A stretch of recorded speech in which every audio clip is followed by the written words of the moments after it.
আস্ত গাছের ভেতর থেকে বের হচ্ছে ধোঁয়া। বিস্ময়করভাবে ভেতরে জ্বলছে দাউ দাউ আগুন, যেন গাছের ভেতরটা পুড়ে ছারখার হয়ে যাচ্ছে।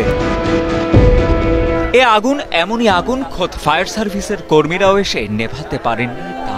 তাজা গাছের ভেতরে আগুন জ্বলার খবর চারদিকে ছড়িয়ে পড়তেই দূর দূরান্ত থেকে এসে ঘটনাস্থলে ভিড় করছেন শত শত উৎসুক জনতা। এলাকায় সৃষ্টি হয়েছে ব্যাপক চাঞ্চল্যের। আগুনটা যে কিভাবে ধরে এটা তো আমরা বলতে পারতেছি না। এখন নিচে হয়তো বা অনেকে খড়কুটা ফেলে, এখন ওখানে আগুন দিয়েছিল কিনা মনে করতেছে অলৌকিক একটা ঘটনা বা একটা দাবানল সৃষ্টি হয়েছে এখানে, যত সম্ভব বোঝা যায়। ভিতর থেকে প্রতিটা ডাল থেকে যেভাবে আগুন বাড়াইতেছে তাতে গাছের মানে বয়স অনুপাতে বলা লাগে প্রায় 50 বছর বয়স হয়েছে গাছে। আমি সকালে এসে যখন দেখলাম এই অবস্থা, আমি নিজেও ভিডিও করে নিলাম।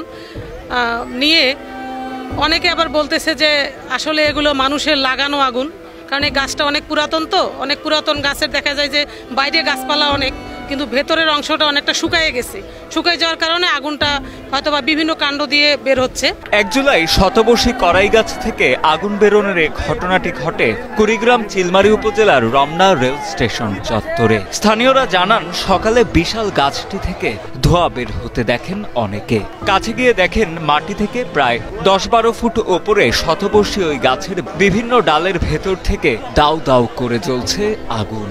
সে সময় এলাকার লোকজনের পাশাপাশি ফায়ার সার্ভিসের কর্মীরাও সেই আগুন নেভাতে ব্যর্থ হন। তবে কিভাবে এই আগুনের সূত্রপাত তা খতিয়ে দেখার দাবিও জানান এলাকাবাসী। আগুনের একটা কুণ্ড, মানে ওই ভাড়ার আগুন, যেমন আমার দরজা খুললে ধরনের আগুন দেওয়া যায় না, ওইরকম তন্দুরের আগুন। এই গাছের সাথে আমার সুসম্পর্ক, মানে আত্মা বেতাত্মার সম্পর্ক। আমাকে এখানে দিনে 24 ঘন্টা অতিবাহিত করা লাগে, কিন্তু আমি তো কল্পনা করতে পারতেছি না এই আগুনটা কিভাবে আসলো, কিভাবে লাগলো। এর আগে এখানে মেথরেরা ছিল, তখনও তো এরকম অঘটন ঘটে নাই। ওরা তো এখানে সাথে ছিল, ঘর লাগা ছিল। কিন্তু এই স্টেশন সম্বন্ধে তো আমার যেহেতু রিজেক্ট, আমি কর্ম করি খাই এখানে, কিন্তু আমিও ভাবতে পারতেছি না আল্লাহর একটা লীলা খেলা, কিভাবে যে আগুনটা আসলে এটা তদন্ত করা দরকার, কিভাবে আগুনটা লাগলো।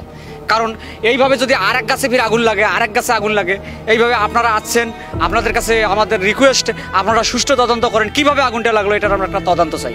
এদিকে করাই গাছে এমন রহস্যজনক অগ্নিকাণ্ডের ঘটনার পর ঘটনাস্থল পরিদর্শন করেন কুড়িগ্রাম চিলমারী উপজেলা নির্বাহী কর্মকর্তা সবুজ কুমার বসাক। তিনি জানান, সব দিক থেকে চেষ্টা করেও গাছটির আগুন নেভাতে পারেনি ফায়ার সার্ভিসের কর্মীরা। গাছটি বাংলাদেশ রেলওয়ের অধীনে থাকায় রেলওয়ে কর্তৃপক্ষকে বিষয়টি অবগত করা হয়েছে বলেও জানান এই কর্মকর্তা। সম্ভবত যে গাছের ভিতরে যে আংশিক অংশ হয়তো বা আপনার শুকনো হতে পারে, অথবা ওটার যে হচ্ছে আপনার আঠালো যে ইয়াটা আছে সেটা হয়তো বা দাহ্য পদার্থ মনে হয়, যে কারণে এটা ইয়া করা যাচ্ছে না, এরকম একটা ইস্যু ছিল।